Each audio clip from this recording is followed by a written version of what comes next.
Right, lads, we're back again for another video. We have the 316 matchmaking to be made here now. So what we're going to be filming.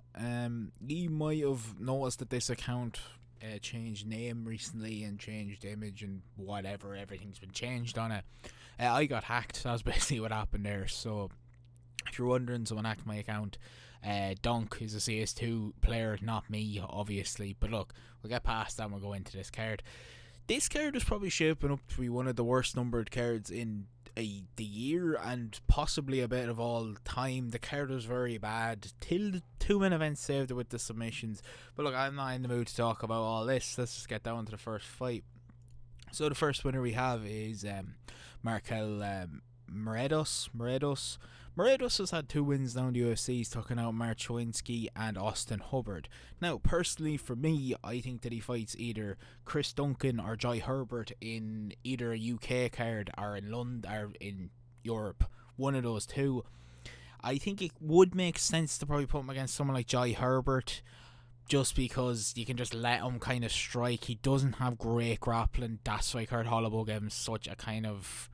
why Austin Hibbert gave him such a hard fight, because he really can't grapple that well. But if it stays on the feet, he's a dangerous man. He mixed up the weapons well in that fight. If it stays on the feet, I think he could give Jai Herbert or someone like that a very interesting fight. I think Chris Duncan will probably beat him with ground game, but I could see that being booked for London at some point. Southkill, now I figure out how to say his name, it's Southkill. So Southkill, I do think it was a great performance. He took out Ura Asman. He went to the ground. One thing that everyone said he'd be scared to do, he took him to the ground. It looked very, very good doing it. Now, personally, I'd like to give him someone with a lot more UFC experience. So the person I'd look at here would either be Chris Padilla or Jordan Levitt. I do have another name, and Matt is there, and Matt has a fight book, so I don't think it would be possible. But the other two don't. Jordan Levitt to me is an interesting one because he is good at striking and grappling a lot better, and I do think it will give Southkill something to kind of think about, but I do think he'd probably be able to pull through. And Chris Padilla, he's good, but it's a weird one how that fight will go, because I do think their styles clash quite a bit. But again, Padilla probably has the better grappling again, so it'll be an interesting one to see, because Southkill definitely proved these a lot more. But that's the ones I think. Next, going to Johnson Yu, or Who. He is one of the best finishers of the night. Zombie Jr. is definitely a great nickname to have. Great finish on the card. Basically got really one of the only good finishes on the card, but that was like extremely good finish of Jakir Scoot, or Jakir Shaka, how he really say his name. I'm thinking Jack Jenkins, basically, because I think that would be a firefight between them two. I don't really think that there's a lot else you could do. You could do a card in Asia, you could put him in Australia, one of them two, and I do think that you would look... honestly, I think you would look quite good in a fight against Jack Jenkins, just for a firefight. And then the second person I have down is Daniel Santos. Now, I don't know if Daniel Santos is going to stay at 155, but if he does, then I think that he's definitely the right man to face. If he does stay at 145, I think you would be a great option. Now, I understand Daniel Santos on a very, very big winning streak, but you definitely has proven that there's a lot to do. I'd wonder to see his grappling, so I'd wonder to see him fight someone like Daniel Santos to kind of take him into deep waters just to see what happens. But either of these two fights, Jack Jenkins does have good grappling as well. I just think that would be a firefight and probably a first round finish, but I think that would really suit an Australian card. Next, going to Kong Wang. Now, originally I was going to throw down Kong Wang for something completely different. What I had originally written down here is either give it Tracy Cortez, Curtin Silva, or Grasso. But basically, the whole division has fight books besides Erin Blanchfield and like Macy Barber. I don't think she's up anywhere near those levels yet. She's nowhere near Jazz Vicious. Everyone else's fight books. Vivian Araujo's fighting Cortez, and JJ Aldridge just fighting Silva. If I'm looking at one of them, whoever the loser of, probably, I'd say Cortez Aljo probably makes more sense. And to look at it realistically, it's probably going to be Vivian Araujo. So we'll say Vivian Araujo versus Kong is probably the fight to make. There won't be a massive amount of interest. I still think Kong's very overrated. I don't think she's that good. She's decent, but nothing special. You just basically need a win inside 125 or basically any of the women's divisions, and you almost hit the top 15. They're so barren wasteland. Put up 1 to 2 wins, you're up near the top. Simple as that. Next we go into Andros Gustaf. Now Gustaf had a very interesting win, I'll say, more because Chaos Williams looked like he'd never fought before. I really don't know what happened to his career. But the trade that I have for Gustafsson, in my personal opinion, to try give him a real UFC tested man or tested grit in the UFC, I look at either giving him the Argentinian dagger Santanibio, give him Ponzinibbio, then either give him Gunnar Nelson. Now those two are older and getting off the UFC scale. I don't know about really those picks. I do think Gunnar Nelson could give him an extremely hard fight in grappling terms, but with the pressure in the same way that he'd do the other way, I think he'd be able to overwhelm Gunnar Nelson. Now the other one I have here, I think is the fight that they will make, but I'm driven 3 options just in case, would be Terce Gambo. Now Terce Gambo obviously got finished by Vicente Luque in the first round by submission, but I do think it's interesting to see this Gustafsson have it. I do think if that fight was to happen, Gumbo would win it because I think he'd be able to actually hold the pressure, not get taken down, and actually be able to strike back and probably finish Gustafsson. I think most of the time if he goes in against an actual technically skilled guy to be able to stop him and stop his takedown and his constant stuff on the fence, he will just get finished. I'm just going to wait for that to happen in the UFC. So I think Tice Gumbo and him probably book somewhere in Europe, like one of these European cards. The UFC are starting to build up a lot more of a Scandinavian sort of base, so there's definitely a chance of that. Next, going to Waldo Acosta. Now look, Waldo Acosta, I really only have one fight for him. I think this heavyweight division is a barren wasteland, as I always say. He only has one loss in the UFC, and it's to Marcus Letters de Lima. He's taken out Robert Delicious, Andre Arlovsky, Lucas Bresky, Ryan Spans, Spivak, where I think he robbed that fight. I don't think he won it, but still he still beat him. I'm going to just give him Shimela Geese. I give him the blob. I think that's the only real fight you can make in heavyweight. I don't think he's exactly high quality enough or has enough quality wins to really touch like Sergey Pavlik or like Thomas Almeida, Curtis Blades, Gann. I don't think he's anywhere near any of them. I don't think he's anywhere near any of their levels, but I do think Gaziz is probably the closest you can get before breaking that. I think he breaks that, then he gets a chance. I just think Chevelle Gaze probably finishes him. To be honest, I think Chevelle Gaze will be able to get him down and either set on him or actually, submit him. One of those two. I'd actually go with Chevelle Gaze to win that, if that's made. I can see that. I'm actually probably one of the most confident ones in the video is that, because I don't really know what the UFC is going to do otherwise. I don't think there's anyone else really available. But next we go into Asmash. Asmash, he looked good. He's 14-0 now, 15-0.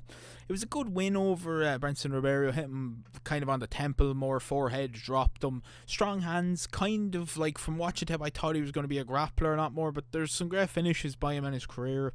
I do think you either give him Reyes or Zhang, Manjiang. I do think Mahjong and him does sound like a co-main or a main event in Merrick, China, or somewhere along in Asia. Probably, well, obviously a Chinese card. It sounds like a main event of a fight night in China.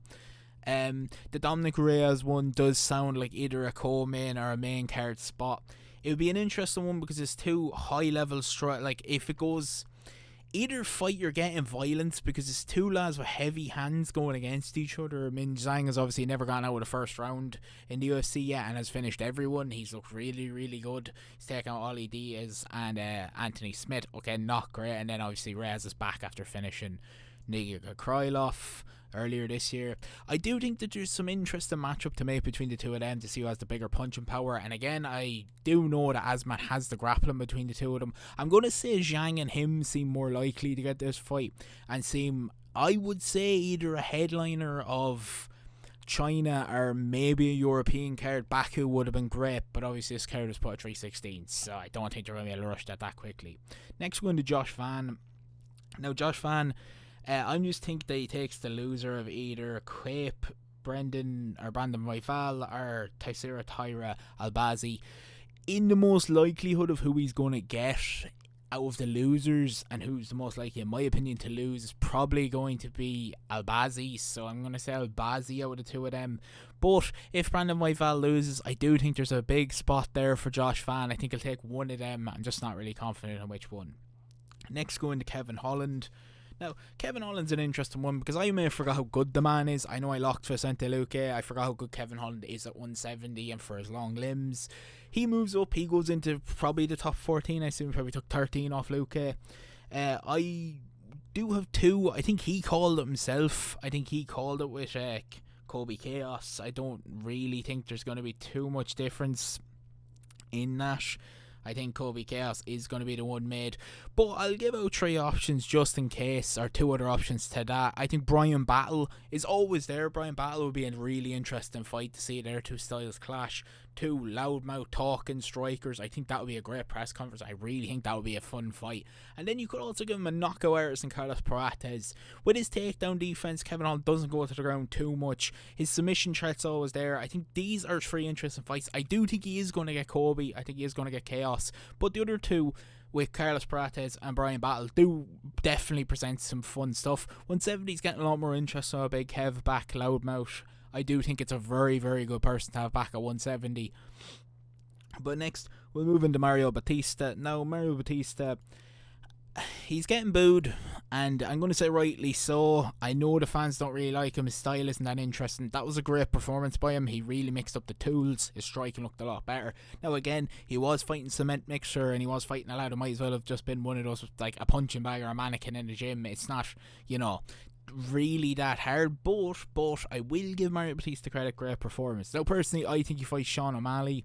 If O'Malley doesn't move up, I'll give you a spoiler to what I think about O'Malley. If he doesn't move up to 145, I don't think there's any real other fights available for Sean O'Malley or Batista in this division. I think everything's kind of moving a bit too quickly for Batista to get someone top, and I think Sean is probably in a really, really strange spot. I think Mario Batista, I think, is the right move. I think these could be the headliner of somewhere like Boston or somewhere like that if they go back on a fight, like Sean O'Malley has a lot of support there. It would make sense. I don't think there's a UFC fan base that actually likes Mario Batista in America, so I don't think you could bring him anywhere to where he's going to get cheered. So look, we'll then move into Joe Pfeiffer. Now, Joe Pfeiffer, to me, that was a really strange performance. Knocks down twice. Exactly what I said about Gaston. I knew he wasn't going to be able to finish him. Knocks him down twice and then just doesn't look to finish the fight, I guess the best way to say it. I don't really know.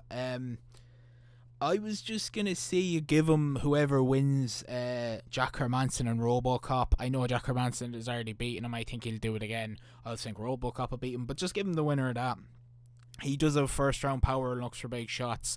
It might be an interesting fight, maybe. Of course, the two main events have already been announced. Kayla Harris is going to fight the GOAT Amanda Nunes, coming out of retirement, the Lioness. Very interesting fight, which I assume Kayla will win by submission, if that actually does happen. Because with Amanda Nunes' break, I don't think she's going to send takedown defense. I assume it's going to be another maul and Kayla takes her down.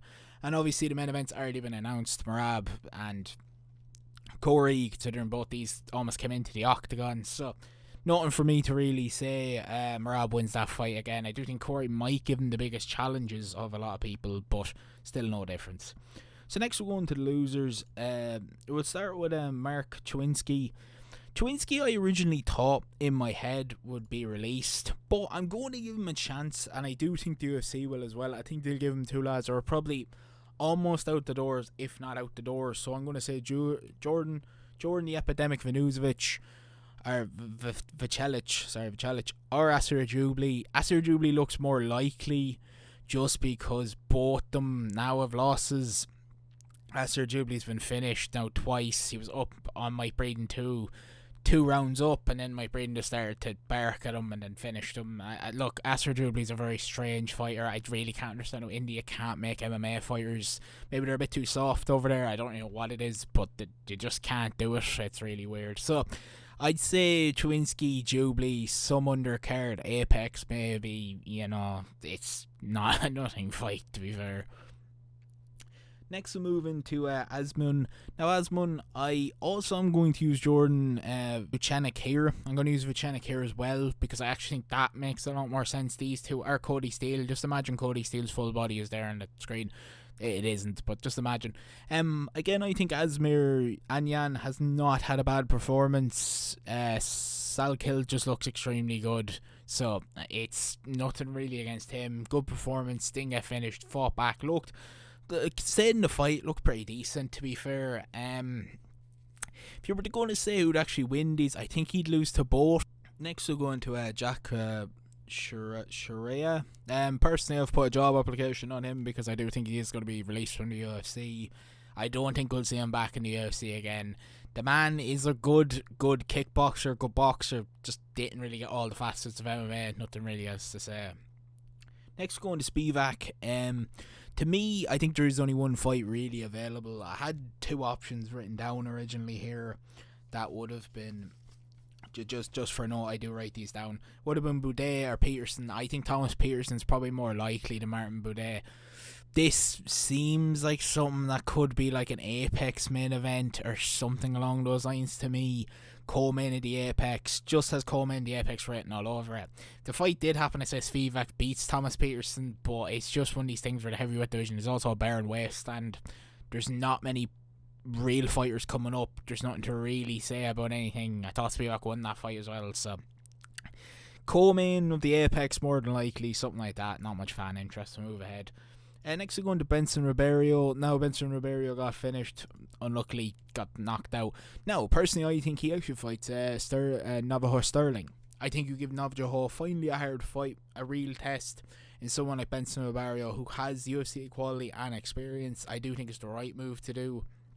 You put these two against each other, see what happens. I think if this fight is chosen, it's a hard one. I think it is actually closer than I would have expected, but it would be interesting to see what Sterling does. This could be like a co-main of an Australian card, or one of them numbered cards in Australia. Volk will probably get one, JDM's going to get one with the title. So main card of that, I'd say. Next we go into Silva, we go into Bruno. Now Bruno, I personally think will fight Lazy Boy. I think that's the most obvious option here, Ronaldo Rodriguez. I understand Ronaldo Rodriguez, Lazy Boy's coming off a loss and hasn't looked brilliant in his UFC career, but there's a thing about him is his massive following and they're really trying to get into that market. He does have 3 losses. I understand he lost to Kevin Bohajas on his last one and barely beat O'Day Osborne. Bruno Silva's coming out of the top 15. If he could pick up this win, it'd be massive. I think I see the matchmaking here myself, and I think the UFC will see this too. Lazy Boy wins. You put this in Mexico City. You go to Guadalajara next year. You go back to the Sphere. You go to one of them. Bring it in. Get him inside that card. The place will go crazy. Next, we will move into Vicente Luque. Now, Vicente Luque, I think, is in a strange spot because again, another person I don't really know what to do. I'm going to say you give him D-Rod. Honestly, I do think it's kind of hard to figure out this division. I think you just let 2 old guys go against each other. Now, if this fight did happen, and when I'm predicting it, Vicente Luque would probably sub him in the first 2 or 3 minutes. D-Rod looked absolutely horrendous in his last performance against Ponzinibbio, but gets the finish because, old style heavyweight, like old men fighting, not much cardio. If this was to take place, Vicente Luque would submit him. Next, we go into Cement Mix. I'll be honest, look, Patchy Mix. I do think the only fight you can give Patchy Mix, in my opinion, is Chito Vera. I don't think there's anyone else really up the top that you can do. I think it's disrespectful to give him someone outside of the top 10. I think you kind of have to give him someone who's either top 15 or top 10. I think Chito is probably the smartest one. Chito is probably the one to strike with him.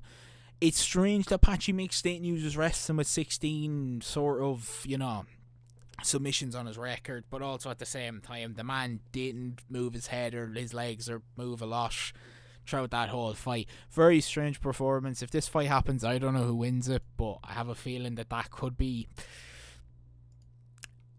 a main event at the Apex or something like that. Next we go into Gastelum. Now Gastelum, I think, was very unlucky inside that fight for fight. I do think that the man was very close to winning. If you were to look at it now, I think Kevin Gastelum, the fight with Izzy's going into the Hall of Fame, the 2018 fight's going into the Hall of Fame, why not run it back? Sanya's on 2 straight losses, Gastelum just lost. Why not run it back? Why not have it on one of the Australian cards?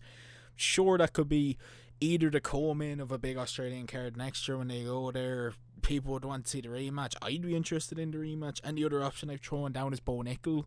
If you're trying to test Bo Nickel with grappling, put him against someone like Gastelum, can't be finished. Gastelum look like he still have power in hands, could be able to upset Bo. I think it's someone like this, get him an established name to Bo, would make more sense. The Izzy fight is the one I'd rather see, because I think it's interesting to see what would happen after that first fight.